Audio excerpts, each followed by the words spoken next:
on the recession. And a lot of people mocked him and derided him for this. But he's broken now from the Democrats repeatedly saying that they can't possibly win. And I think he's right. You see, it's not just Bill Maher. There are many other individuals like him who are prominent liberal personalities who broke from the Democratic Party when they realized. In this video, Tim Pool reports on Bill Maher's recent comments about the Democrat Party. Tim Pool talks about Bill Maher's evolution that got him to the point that he's admitting that it's over for the Democrats. With that, let's watch Tim Pool torch Bill Maher and the Democrats. And it's over for the Democrats, my friends. Bill Maher thinks so. Game over. Bill Maher bluntly warns Dems their days are numbered in scathing takedown. You know, Bill Maher was the guy who, during all of the COVID hubbub and over the woke nonsense, was very much still aligned with Democrats. He's the guy who said, if a recession would stop Donald Trump, bring on the recession. And a lot of people mocked him and derided him for this. But he's broken now from the Democrats repeatedly saying that they can't possibly win. And I think he's right. You see, it's not just Bill Maher. There are many other individuals like him who are prominent liberal personalities who broke from the Democratic Party when they realized they were on the wrong side of history. Charlemagne the God was very much anti-Trump. And then, right around the time, I think on the election, he was like, maybe they lied to us about Trump. And I can't remember which guest we had on Timcast IRL, but they were like, he's smart. He figured it out. Might have been Hotep Jesus, maybe not, but they were like, you know, some of these people are stupid and some of these people are smart and they know exactly what they're doing. And Bill Maher, I think, is, he doesn't really fit into that completely. I think Bill is a little bit more principled than that. I think Bill largely was just ignorant of a lot of what was going on, and that's why he maintained these positions. As for being anti-Trump, they had a personal beef. But Bill Maher started to shift on a bunch of these issues when he started to become aware of them. He was mocked mercilessly when he told Dennis Prager that Prager was wrong about tampons in the men's room. And that was 3 years after the story was already published in various mainstream outlets. I got to say that one. Currently, I will stress that, or I will state, my team is connecting with Bill Maher's team. We are looking at a time when I can go on Club Random and have this conversation with him. So I will just say, there was a story about tampons in men's rooms in schools. 3 years later, Dennis Prager appeared on Real Time with Bill Maher, bringing this issue up, and they laughed at him and mocked him for it. It's pretty dang crazy. If you think about it, how did Bill not see this story that was prominent across the media? His consumption of media is very different. But even he is now seeing what all of us saw a while ago. The Democrats are over. Take a look. Yeah, I remember that interview with Dennis Prager. It's kind of burned in my mind.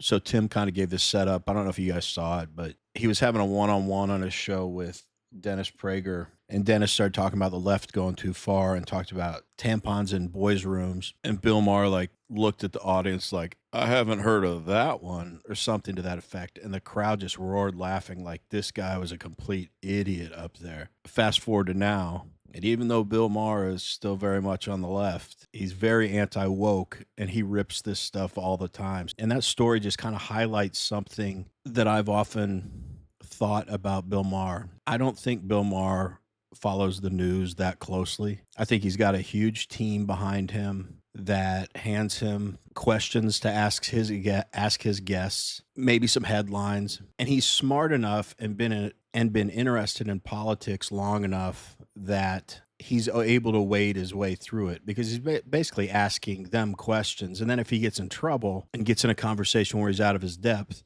he can do just like he did with Dennis Prager, because he's still considered a comedian, make a snide comment, they flash the applause sign, and the crowd applauds. But I think he's had so much success and been doing the political thing for so long that he's kind of phoning it in at this point. But he can talk the talk. And if you want more confirmation of this, everything he said over the years about Trump has been debunked again and again. So he has to keep updating his story as to why he hates Trump, where I think ultimately it is a personal beef. But as we all know, all he talks about now is he didn't concede the election, because that's the only thing he can say that's undebunkable. I know that's not a word. but he's stuck with that lame excuse for so long. And since he's put so much Trump hate out there, he has to stick with it as if it's super important to him, or else he's going to look like a fool and have to acknowledge I was wrong about Trump, and he'll never do that. So he's just going to stick to his narrative, but it's not that substantive. It's just Trump didn't concede the election. I hate him for that.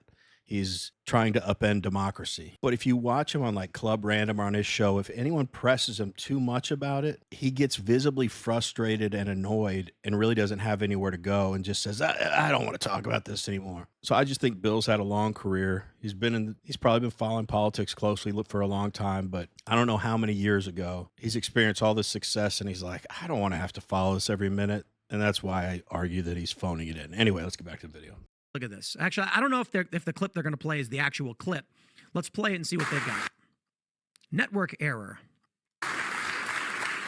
Okay, so just to continue on this for a minute, because I just saw this really bad news for Democrats. 2030 reapportionment, there's a group called the American Redistricting Project, and in 5 years we will be redistricting. California is projected to lose 3 seats, New York 2.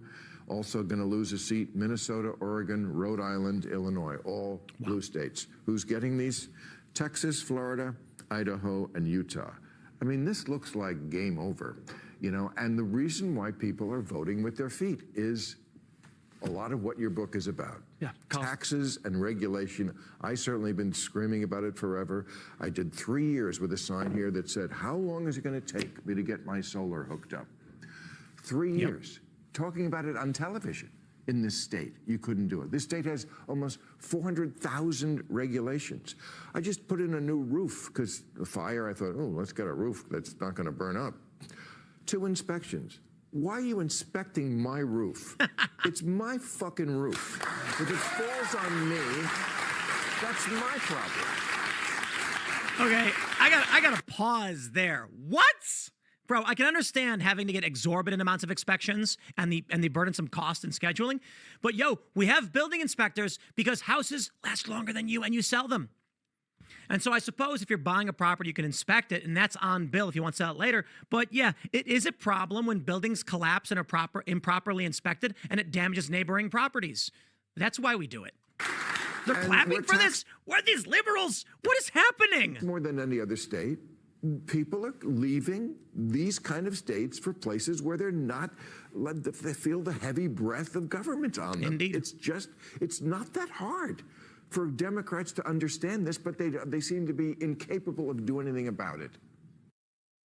Indeed, my friends, indeed.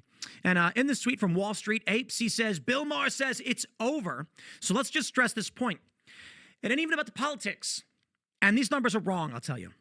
The projections right now are that California will lose 3, New York 2, Minnesota 1, Oregon 1, Rhode Island 1, Illinois 1, Texas, Florida, Idaho, Utah gain those numbers, and they're red. Here's the issue. Donald Trump is also engaging in mass deportations. If you like videos like this one, like and subscribe. We'd really appreciate it. Let's get back to the video. Recently, it was announced he'd be revoking the legal status of 530,000 migrants who came here via sponsorship. Call it what you want. It's wartime presidency. And I've been harping on this, but listen, you can say Biden gave a legal path to these people. They came here with sponsors. These are not illegal immigrants. Trump taking their status away is cruel, as some might argue. And you got yourself a doozy of a question there, my friends. We're not talking about people who came through the southern border illegally. We're not talking about people who overstayed their visas. We're talking about people. The Biden admin, a presidency said, you can come if you have a sponsor. Chain migration, whatever you call it. Now, I know people on the right are going to oppose that and say he shouldn't have done it, but it was done legally. These people came and were told it is legal, and now they're being told, get out. Now, I actually think we have a problem with mass migration, and we do need more deportations. And I suppose the issue is this. With the Haitian migrant story where you had a guy filming what looked like cats on a barbecue and the media lying about it, you had interviews with people who are like, yeah, sometimes they catch animals and they eat them. It's a normal cultural thing. We have so many multicultural conflicts in this country. Why was anyone pretending like sometimes people would eat cats? It's crazy. I'm so glad that Tim is bringing this up. I have wondered that myself forever. Even when the story came out, I thought to myself, this doesn't just come out of nowhere, but the media made it appear that anyone who thought this was a possibility was an insane person. And I know that's their MO, but I'm kind of disappointed that the right never got any vindication, because I think during election time, strategists probably thought, let's not go down this road. It's not worth pursuing to try to convince people that Haitians eat dogs and cats. But I think there are plenty of instances that it's now pretty well accepted that that happened. But we're still told to this day that the Trump administration demonized Haitian people and that anyone who thought that was xenophobic. But as I'm saying this out loud, as annoyed as I am that no one has had to acknowledge, like, yeah, the Democrats were wrong about that. Well, I really wish they'd do that.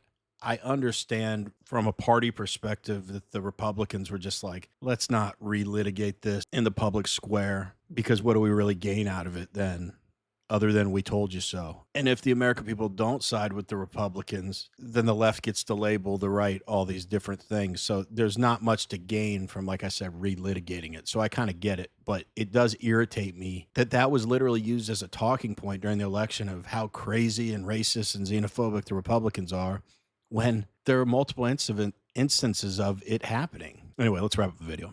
They do. It's nuts. They're just gaslighting and lying all the time.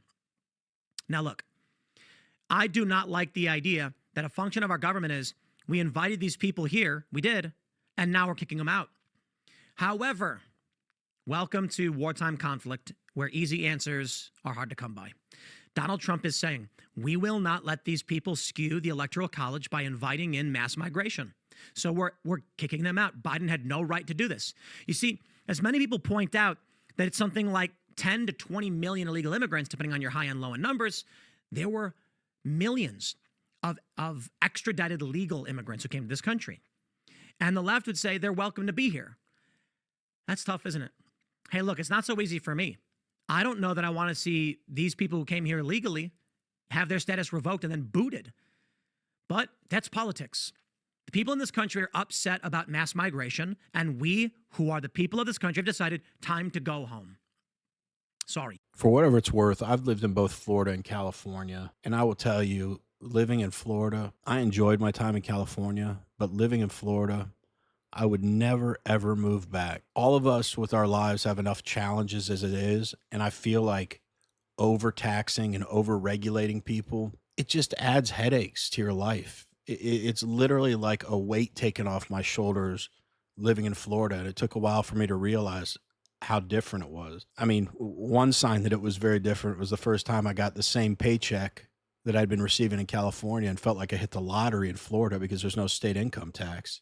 And you know how bad it is in California. But if Donald Trump does continue to send back large swaths of illegal immigrants or these chain migration folks, which I don't know where I stand on that, but as he sends more of them back, I think you could see more blue states losing congressional seats because, as we all know, that's part of their plan in bringing in all these illegal immigrants or immigrants in any way that they can, is to skew the Electoral College and to get voters that are loyal to the Democrat Party because they're giving them free stuff. So I think hopefully you could see more seats going to states like Texas and Florida. I'd love to see that. But we want to hear from you. What do you all think about Bill Maher saying that it's over for the Democrats? And I'm curious to hear what you think about what Tim just said. What do you think about Donald Trump sending back these people that are actually here legally because Biden allowed them to be here, but that I think anyone on the right would say they didn't earn a spot here. They just came here because of this chain migration. Do you think we should leave them alone, or do you think we should send them all back? Let us know in the comments. Anyway,